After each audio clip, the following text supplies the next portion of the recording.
Saludos, estimados patrocinadores y amigos, soy JP Martínez de el podcast de Romanos 1:16. En este recurso vamos a tener una clase breve y concisa acerca de lo que significa bíblicamente la gran tribulación y la ira de Dios.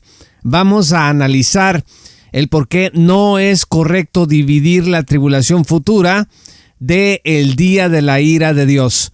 Y vamos a descubrir cuál es el origen de esta confusión que dice que la tribulación que va a venir y la ira de Dios son dos cosas distintas.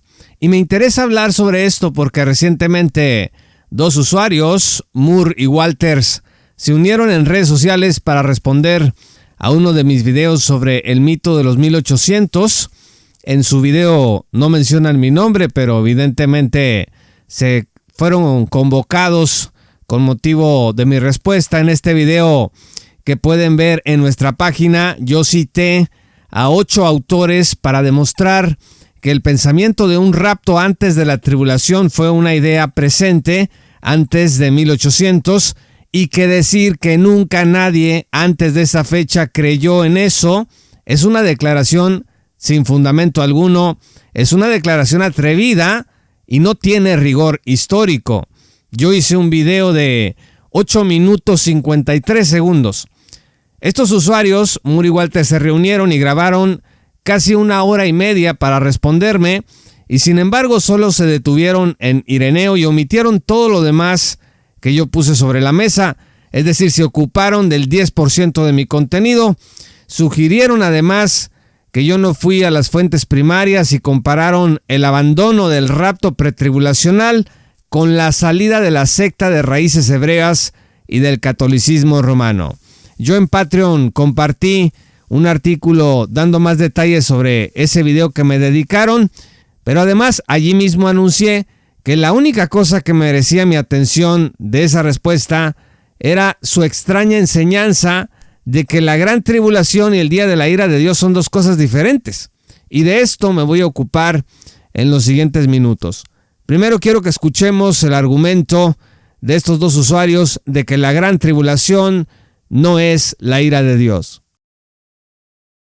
¿De qué ira está hablando, Jorge? Exacto, ahí se produce otra confusión, lamentablemente otra confusión que la Biblia aclara de una manera muy rigurosa. De verdad, la Biblia es muy clara en esto. Yo no sé si me puedes mostrar un gráfico que yo tengo ahí del sol y la luna para explicarlo.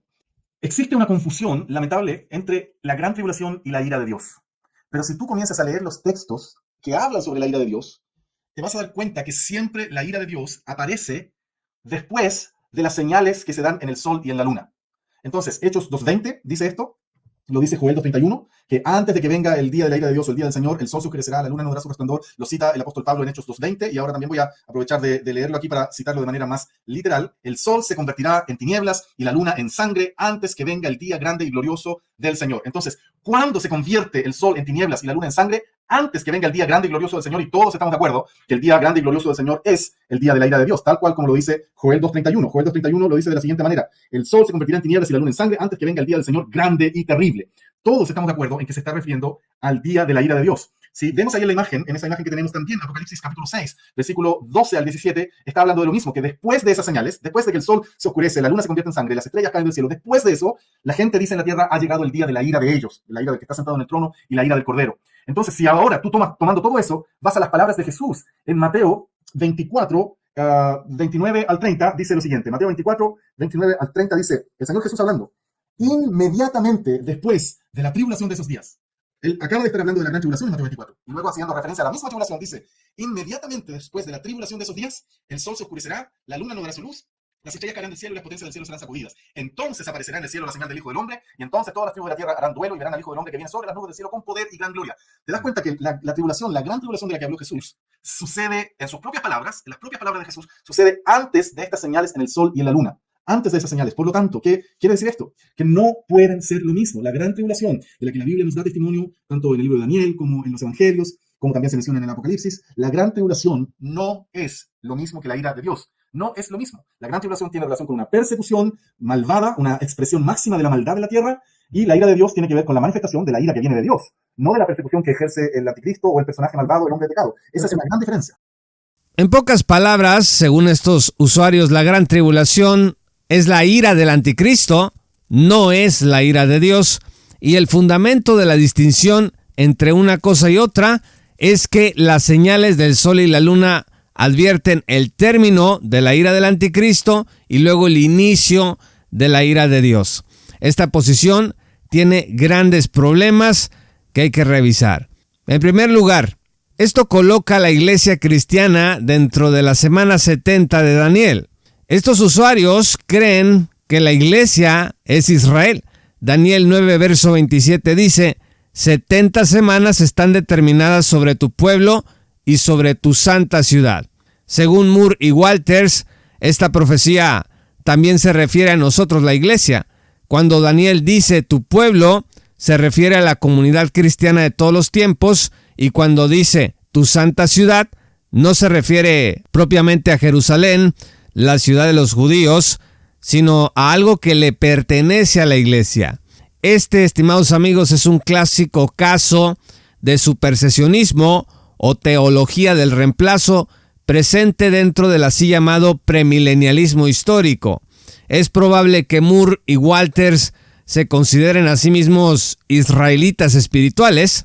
Fíjese que Daniel 12, verso 1 dice: en aquel tiempo se levantará Miguel, el gran príncipe que está de parte de los hijos de tu pueblo, y será tiempo de angustia, cual nunca fue desde que hubo gente hasta entonces, pero en aquel tiempo será libertado tu pueblo, todos los que se hallen escritos en el libro. Cuando el profeta dice los hijos de tu pueblo, claramente se refiere al pueblo de Israel. El tiempo de angustia anunciado no es un tiempo que caerá sobre la iglesia. Sin embargo, Moore y Walters dicen que sí. Fíjense que cuando Pablo dice en 1 Tesalonicenses 1:10 que hay que esperar de los cielos a su Hijo, el cual resucitó de los muertos, a Jesús, quien nos libra de la ira venidera, pues según Moore y Walters, no se refiere a que Cristo nos va a librar de la gran tribulación como iglesia. Según esto, la iglesia va a ser aplastada por el anticristo, y los 5 primeros sellos de Apocalipsis 6, que vamos a analizar más adelante, que incluyen guerra, hambruna, muerte y martirio globales, pues dicen estos usuarios que no son de ninguna manera la ira de Dios, sino la ira del anticristo. El anticristo, para Moore y Walters, parece tener poder sobre toda la creación, generando cataclismos universales que incluyen el control de la propia naturaleza, un poder que solo Dios tiene. Miren, en Apocalipsis se hacen claras distinciones nacionales. En Apocalipsis 7 se habla de 144,000 judíos. En Apocalipsis 11 se habla de 2 testigos judíos. En Apocalipsis 12 se habla de la nación de Israel huyendo.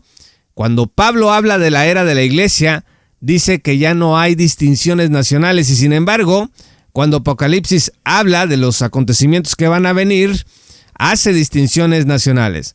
Como dice el doctor Andy Woods, cito: no hay ningún texto que jamás haya yo encontrado, ya sea lidiando con el libro de Apocalipsis o cualquier otro libro profético sobre dicho asunto, Ezequiel 38:39, Mateo 24:25, Zacarías 12 al 14, el que tú quieras. No hay ningún texto en ninguna parte que describa el período de la tribulación que ponga la palabra iglesia o el concepto de iglesia sobre la tierra durante ese periodo. Fin de la cita. Pues se pueden preguntar, bueno, pero se habla de los santos de la tribulación. Bueno, es que cuando leemos la referencia a los santos dentro de la tribulación, no necesariamente tenemos que asumir que se trata de la iglesia. Hubo santos antes de la iglesia en el Antiguo Testamento, cuando la iglesia cristiana no existía. Vean ustedes el Salmo 50, verso 5, Salmo 149, 1. Así como hay ahora santos de la iglesia después de su fundación, Mateo 16, 18, pues ahí claramente Jesús dice que Él edificaría su iglesia en tiempo futuro, y también va a haber santos cuando la iglesia sea retirada, arrebatada del mundo, para ser librada de la ira venidera o tribulación futura. Los santos serán aquellos que crean en Cristo y sean perseguidos o martirizados durante el periodo de la tribulación, sin que implique la presencia de la iglesia sobre la tierra en esos días. En segundo lugar, Moore y Walters dicen que la gran tribulación no es la ira de Dios, sino la ira del anticristo. Miren, Sofonías 1, versos 14 al 15, no hace esta distinción artificial, sino que habla del día del Señor, de la tribulación futura y de la ira del Señor como una sola cosa. Dice el texto: cercano está el día de Jehová, cercano y muy próximo. Es amarga la voz del día de Jehová, gritará allí el valiente. Día de ira aquel día, día de angustia y de aprieto, día de alboroto y de asolamiento, día de tiniebla y de oscuridad, día de nublado y de entenebrecimiento. Sofonías habla aquí del día de la ira y del día de angustia. Acabamos de leer en Daniel 12 que también se habla del día de la angustia para el pueblo de Israel. El día de la tribulación venidera es el día de la ira de Dios. Los usuarios del video, sin embargo, dicen que Apocalipsis 6, versos 12 al 17, indican el término de la gran tribulación y la ira del anticristo y el inicio del día de la ira de Dios. Vamos a revisar Apocalipsis 6, versos 12 al 17. Dice el texto: miré cuando abrió el sexto sello, y aquí hubo un gran terremoto y el sol se puso negro como tela de silicio, y la luna se volvió toda como sangre, y las estrellas del cielo cayeron sobre la tierra como la higuera deja caer sus higos cuando es sacudida por un fuerte viento. Y el cielo se desvaneció como un pergamino que se enrolla, y todo monte y toda isla se removió de su lugar. Y los reyes de la tierra, y los grandes, los ricos, los capitanes, los poderosos, y todo siervo y todo libre, se escondieron en las cuevas y entre las peñas de los montes, y decían a los montes y a las peñas: caed sobre nosotros y escondednos del rostro de aquel que está sentado sobre el trono, y de la ira del Cordero, porque el gran día de su ira ha llegado, ¿y quién podrá sostenerse en pie? Moore y Walter se concentran en este último versículo, en donde dice que el gran día de la ira ha llegado. Según estos usuarios, hasta antes de la apertura del sexto sello, la ira de Dios no había llegado al mundo. Pero Robert Thomas, que es un experto en el tema, dice que la palabra etén en Apocalipsis 6 es un indicativo auristo que refiere la llegada previa de la ira y no algo que está por ocurrir. El Dr. Woods señala que la gente que opina como Moore y Walters, en realidad lo que están haciendo es hacer teología sobre el clamor de los impíos que se dan cuenta finalmente que la ira de Dios está alcanzando su clímax. Miren en Apocalipsis 6, versos 7 al 8, ya ha muerto un cuarto de la población. Moore y Walters dicen: no, esa no es la ira de Dios. Apocalipsis 6, versos 5 al 6 dice que el mundo ya ha sido azotado por un hambre sin parangón. Moore y Walters dicen: no, eso no es la ira de Dios. Apocalipsis 6, versos 3 al 4 dice que el mundo entero está en una guerra encarnizada, sin tregua alguna, sin ninguna paz. Moore y Walters dicen: eso no es la ira de Dios. Para cuando las señales cósmicas descritas en Mateo 24 al 29, Joel 2, versos 30 al 31 y Apocalipsis 6, 12 aparecen, que el sol se oscurece y la luna, la conciencia de los incrédulos es abierta y les hace clamar porque el gran día de su ira ha llegado y quién podrá sostenerse en pie. Moore y Walters dicen: no, lo que dice Apocalipsis 6, 17 es que apenas ahí empieza la ira de Dios. Pero como acabamos de ver, la ira de Dios está presente en los sellos anteriores. Todo el argumento de Moore y Walters se sostiene sobre la endeble base de que las señales de la luna y el sol son las que dan inicio al día de la ira.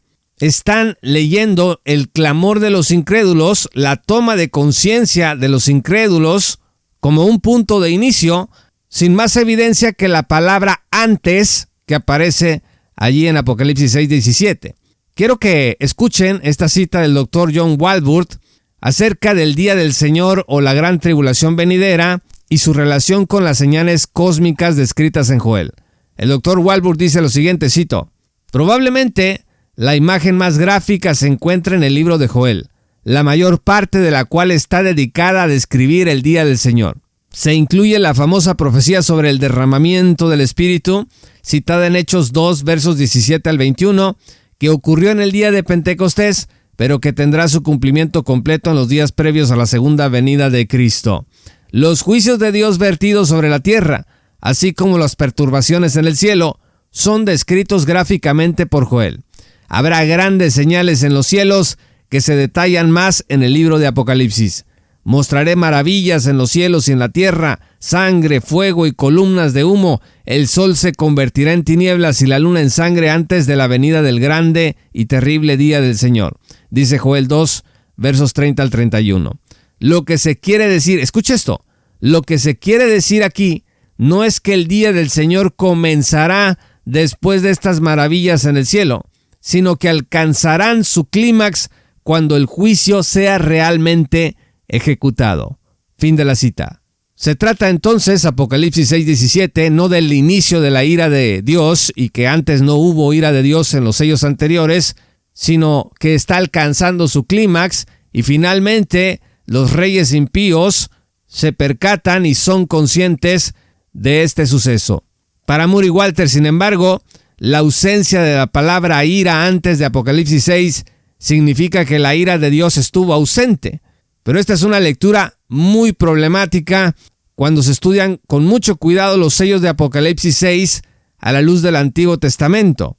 Miren, los sellos de Apocalipsis 6 son los siguientes. 1. El advenimiento del anticristo. 2. La guerra. 3. La hambruna. 4. La muerte. 5. El martirio. Y 6. Las señales cósmicas. Murray Walters creen que Cristo no va a librar a la iglesia del anticristo, no va a librar a la iglesia de la guerra, no va a librar a la iglesia del hambre, no va a librar a la iglesia de la muerte, no va a librar a la iglesia del martirio durante la gran tribulación.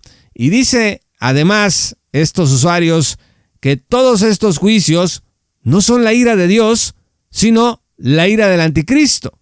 Pero en las Sagradas Escrituras está claro que la ira de Dios es ejecutada por delegación a sus criaturas. Estos son algunos de los ejemplos. Por ejemplo, en Génesis 19:22, los ángeles ejecutan el juicio de Dios en Sodoma y Gomorra. De acuerdo con Isaías 9, versos 11 al 12, Resín, sirios y filisteos ejecutan la ira de Dios contra Israel. Isaías 10, versos 5 al 6, establece que Asiria ejecuta la ira de Dios contra el pueblo. Isaías 13, versos 3, 9 y 17, dice que los medos ejecutan la ira de Dios contra el mundo. Segunda de Samuel 24, verso 1, y el texto de Crónicas 21:1, indica que David y Satanás ejecutan la ira de Dios contra Israel. Y Romanos 13:4 dice que el gobierno ejecuta la ira de Dios contra la impiedad. Todos estos casos ilustran el hecho de que la ira de Dios se delega para su ejecución también en sus criaturas. Cuando Jesús describe la tribulación venidera, dice en Mateo 24:7, porque se levantará nación contra nación y reino contra reino, y habrá pestes y hambres y terremotos en diferentes lugares. Amigos, los terremotos no son la ira del anticristo, son la ira de Dios. Pero los usuarios del video creen que todo esto será obra del hombre sin relación con la ira y el poder de Dios. Yo nunca había leído ni escuchado a nadie que le diera tanto poder al anticristo al punto de controlar los desastres naturales mundiales a voluntad, pues con tal de negar que la ira de Dios estará presente con toda su fuerza en la tribulación venidera. Y conste que soy consciente de que el anticristo hará señales y engañará a muchos, pero esto que plantean estos usuarios del video es darle al anticristo un poder que pues solamente he visto que algunos cineastas en Hollywood de películas de terror le dan a algunos personajes de sus historias. Por si fuera poco, el segundo y tercer sello de Apocalipsis, Apocalipsis 6 versos 3 al 4 y 5 y 6, describen la hambruna y la espada o guerra. Murray Walters dicen que hasta este punto de estos sellos, la ira de Dios no ha llegado. Dice, no, en los sellos 2 y 3 no es la ira de Dios. Sin embargo, la siguiente es una lista de textos en donde la ira de Dios se describe precisamente como espada, hambruna y guerra, 3 elementos presentes antes del sexto sello de Apocalipsis. Miren, segunda de Crónica 36, versos 16 al 17, dice: por lo cual trajo contra ellos al rey de los caldeos, que mató a espada a sus jóvenes en la casa de su santuario, sin perdonar joven ni doncella, anciano ni decrépito, todos los entregó en su mano. La ira de Dios a través de la espada. Isaías 51, versos 19 al 20 dice: estas dos cosas te han acontecido, asolamiento y quebrantamiento, hambre y espada, llenos de la ira de Jehová, de la reprensión de tu Dios. Aquí tienes la ira de Dios manifestada a través de lo que el segundo y tercer sello dicen en Apocalipsis 6, hambre y espada. Jeremías 21, versos 5, 7 y 9 dice: y pelearé contra vosotros con mano alzada y brazo fuerte, con furor y con ira y con gran enojo. Y después dice Jehová: entregaré a Sedequías, rey de Judá, a sus siervos y al pueblo, y a los que en esta ciudad quedaron, de la pestilencia, de la espada y del hambre. Repito, pestilencia, espada y hambre. El que permaneciera en esta ciudad morirá a espada, de hambre o de pestilencia. ¿Por qué? Porque está el furor, la ira y el gran enojo de Jehová. Jeremías 44, versos 11 al 12 dice: he aquí yo vuelvo mi rostro contra vosotros para mal, y para destruir a todo Judá. En la tierra de Egipto caerán, dice, a espada y de hambre serán consumidos, a espada y de hambre morirán. Espada y hambre para manifestar la ira de Dios. Y Ezequiel 7, versos 14 al 15 dice: de fuera espada, de dentro pestilencia y hambre. El que estuviera en el campo morirá a espada, y el que estuviera en la ciudad lo consumirá el hambre y la pestilencia. Amigos, la espada y el hambre son parte de la ira de Dios, y estos hechos son parte a su vez de los juicios previos a la apertura del sexto sello, cuando dicen Murray Walters que apenas la ira de Dios se va a asomar al mundo. El planteamiento de estos usuarios no es coherente y tampoco es consistente con la palabra de Dios y el cómo el Antiguo Testamento retrata la ira divina. Por si fuera poco, el cuarto sello de Apocalipsis, en el capítulo 6, versos 7 y 8, habla de la muerte, la espada y el hambre y la mortandad. Esta no es la ira del anticristo, como dicen Murray Walters, sin que sea la ira de Dios, es la ira de Dios. En el Antiguo Testamento encontramos también pasajes para entender esta realidad. En el libro de Ezequiel, el capítulo 5, versos 15 al 17, dice: y serás oprobio y escarnio, y escarmiento y espanto a las naciones que están alrededor de ti, cuando yo haga en ti juicios con furor e indignación, y en reprensiones de ira, yo Jehová he hablado. Y el verso 16 dice: cuando arroje yo sobre ellos las perniciosas saetas del hambre, que serán para destrucción. Dice que la ira de Dios va a provocar las perniciosas saetas del hambre. Dice: y quebrantaré entre vosotros el sustento del pan. Enviaré pues sobre vosotros hambre y bestias feroces que te destruyan, y pestilencia y sangre pasarán por medio de ti, y enviaré sobre ti espada. No puede ser más clara la manifestación de la ira de Dios a través de estos elementos que están presentes en los sellos previos al sexto sello de Apocalipsis 6. Fíjese lo que dice Ezequiel 7, el verso 3: ahora viene el fin sobre ti, y enviaré sobre ti mi furor, y te juzgaré según tus caminos, y pondré sobre ti todas tus abominaciones. Y el versículo 8 dice: ahora pronto derramaré mi ira sobre ti, y cumpliré en ti mi furor, y te juzgaré según tus caminos, y pondré sobre ti tus abominaciones. Y el verso 15: de fuera espada, de dentro pestilencia y hambre. El que estuviera en el campo morirá a espada, y el que estuviera en la ciudad lo consumirá el hambre y la pestilencia. Ezequiel 14, 19: o si enviare pestilencia sobre esta tierra, y derramare mi ira sobre ella en sangre, para cortar de ella a hombres y bestias. Y el verso 21 añade: por lo cual así ha dicho Jehová el Señor, cuanto más cuando enviare mis 4 juicios terribles sobre Jerusalén, espada, hambre, fieras y pestilencia. Dios manifestando su ira a través de estos elementos presentes en los sellos de Apocalipsis. En pocas palabras, los judíos que leían la revelación de Juan y los sellos de Apocalipsis 6 sabían que todos estos juicios de los sellos previos al sexto eran la ira de Dios. No hay manera de pensar en alguien que conoce las Sagradas Escrituras del Antiguo Testamento leyendo la manifestación de los sellos en Juan 6 y que pensara, no, esto no es la ira de Dios, esto es la ira de un hombre. Esto no tiene sentido. Miren, como dice Arnold Fruchtenbaum, de los 404 versículos que tiene Apocalipsis, 278 versículos son alusiones al Antiguo Testamento. Lo que Moore y Walters dicen sobre la presunta distinción entre la ira de Dios y la gran tribulación está construido sobre un piso de cristal. En tercer lugar, dividir la gran tribulación de la ira de Dios destruye la inminencia del regreso de Cristo. Si acaso las cosas son como Moore y Walters dicen, y la gran tribulación no es la ira de Dios, entonces podemos estar seguros de que el día de hoy Cristo no va a regresar. Si yo pudiera decirle con toda seguridad, si yo creyera esta división artificial que hacen Moore y Walters entre el día de la ira de Dios y la gran tribulación, yo puedo decirle con seguridad, el día de hoy Cristo no va a regresar por su iglesia. ¿Por qué? Porque antes de que regrese por nosotros, de acuerdo con estos usuarios, son necesarias 5 cosas. Primero tiene que venir el anticristo, luego va a llegar la guerra en todo el mundo, luego debe llegar la hambruna en todo el mundo, luego debe llegar las pestilencias globales y finalmente deben llegar las señales cósmicas. Claro, el día de hoy hay partes del mundo en guerra, hay partes del mundo que tienen pestilencia, pero aún no experimentamos estos juicios como humanidad entera.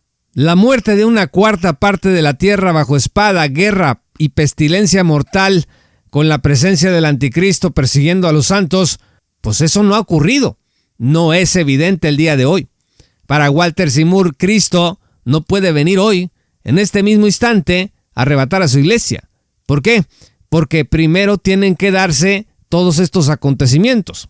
En cambio, desde la perspectiva pretribulacional, es de todos estos juicios, de todos estos sellos que Dios preservará a su iglesia para salvarla del día de la ira, como dice 1 Tesalonicenses 1, verso 10. En Juan 14, versos 1 al 4, Cristo dice, no teman, crean en Dios, crean en mí. En la casa de mi Padre hay muchas moradas, voy a venir a tomarlos para llevarlos conmigo. En una referencia al arrebatamiento de la iglesia. Y Tito 2, verso 13, dice claramente que estamos aguardando la esperanza bienaventurada del regreso del Señor por nosotros. ¿Y cuándo puede venir Cristo desde el punto de vista pretribulacional? Lo que sostenemos nosotros, pues puede pasar en este mismo instante en que yo estoy grabando este programa, antes del inicio de la semana 70 de Daniel.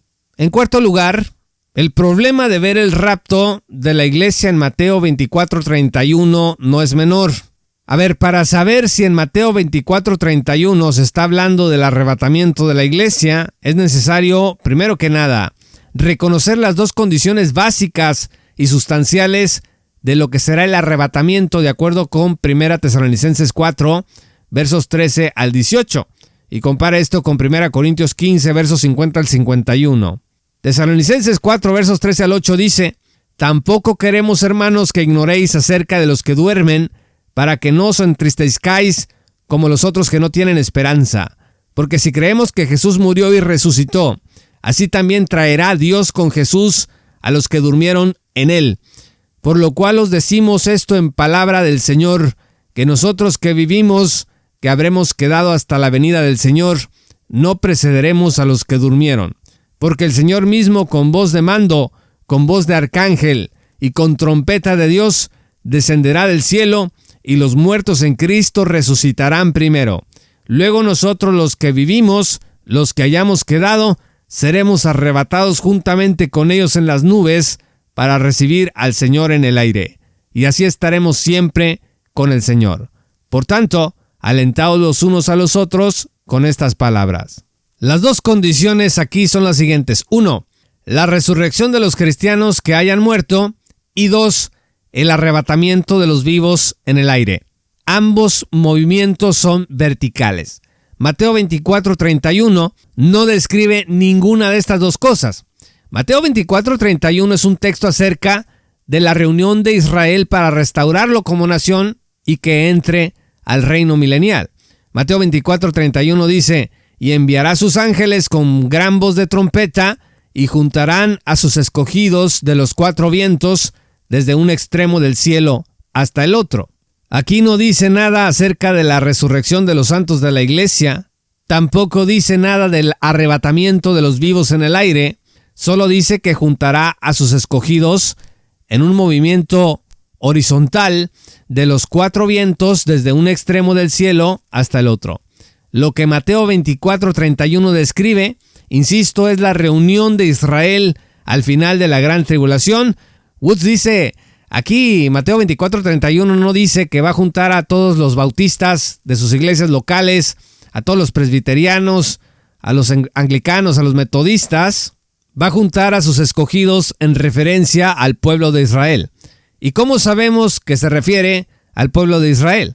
Bueno, el contexto anterior de Mateo 23:37 al 39 subraya claramente que Jesús está hablando de Jerusalén y los judíos. Dice el texto, Jerusalén, Jerusalén, que matas a los profetas y apedreas a los que te son enviados, ¿cuántas veces quise juntar a tus hijos como la gallina junta sus polluelos debajo de sus alas y no quisiste? He aquí vuestra casa. ¿Cuál casa? La de los judíos, la de Israel. Dice, he aquí vuestra casa os es dejada desierta, porque os digo que desde ahora no me veréis hasta que digáis bendito el que viene en el nombre del Señor. Cuando usted lea Mateo 24:31 y la reunión y el juntar a sus escogidos, tiene que tener en cuenta lo que acabamos de leer en Mateo 23:37 al 39. La trompeta que aparece en Mateo 24:31, pues no es la trompeta de 1 Tesalonicenses 4:13 al 18. Lo sabemos porque los sucesos que acompañan el evento son distintos, pero además, la trompeta de Mateo 24:31 para reunir y restaurar a Israel es completamente consistente con lo que dice Isaías 27:13, en donde también aparece una trompeta para reunir al pueblo judío. Dice la Escritura, acontecerá también en aquel día que se tocará con gran trompeta, y vendrán los que habían sido esparcidos en la tierra de Asiria, y los que habían sido desterrados a Egipto, y adorarán a Jehová en el monte santo en Jerusalén. A este tipo de reunión se estaba refiriendo Cristo en Mateo 24:31 y no al arrebatamiento rapto de la iglesia. Mateo 24:13 se trata de una trompeta para reunir a Israel en anticipación al reino para su restauración final, justo al final de la tribulación. En conclusión, la gran tribulación será el despliegue más grande que jamás haya habido sobre la tierra de la ira de Dios. Fíjese lo que dice Mateo 24:21 al 22. Porque habrá entonces gran tribulación, cual no la ha habido desde el principio del mundo hasta ahora, ni la habrá. Y si aquellos días no fuesen acortados, nadie sería salvo. Mas por causa de los escogidos, aquellos días serán acortados. Jesús dice, no va a haber nada peor que lo que va a pasar.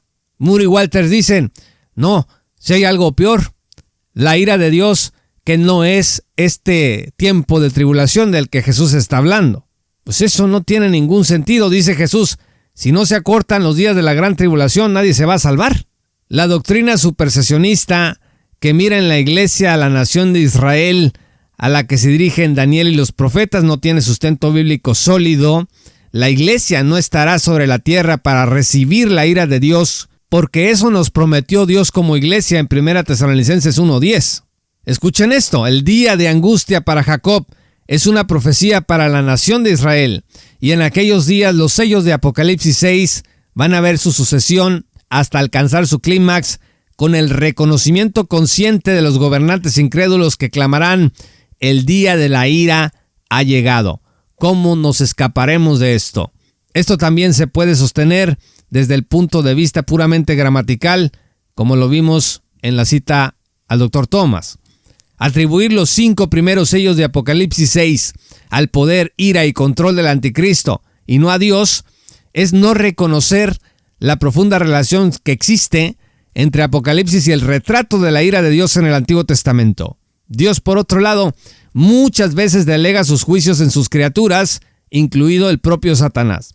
La idea de que la iglesia atravesará por la tribulación mundial profetizada implica decir que la ira de Dios va a estar sobre los cristianos y que muerte, pestilencia, persecución del anticristo y toda clase de calamidades y de plagas se van a cernir sobre nosotros los redimidos justo antes del regreso de Cristo. Esto destruye dos cosas. Primero, destruye todo el consuelo que ofrecen Juan 14, versos 1 al 4, y la esperanza bienaventurada de la que hablan 1 Tesalonicenses 4, 18 y Tito 3, 13, así como destruyen la inminencia del regreso del Señor por su iglesia, que el propio Pablo creía que podía ocurrir en su propio día. Pablo realmente creía que podía ser arrebatado en el mismo momento en que escribía sus cartas. Moore y Walters dicen, la iglesia no puede ser arrebatada sin que primero se desaten todos los sellos de Apocalipsis 6 sobre la iglesia y el mundo. Por supuesto, aquí he explicado las razones por las cuales no podemos admitir esta posición. Muchas gracias, estimados amigos y patrocinadores, por escuchar este programa. Yo soy JP Martínez de el podcast de Romanos 1.16. Únete como patrocinador en www.patreon.com/jpaulomartinez y accede a contenido exclusivo. En nuestro sitio en Patreon pueden ustedes descargar, además de manera exclusiva, el contenido de este estudio para que lo puedan analizar con más calma. Soy JP Martínez del podcast de Romanos 1.16. Gracias y te esperamos en nuestra gran comunidad.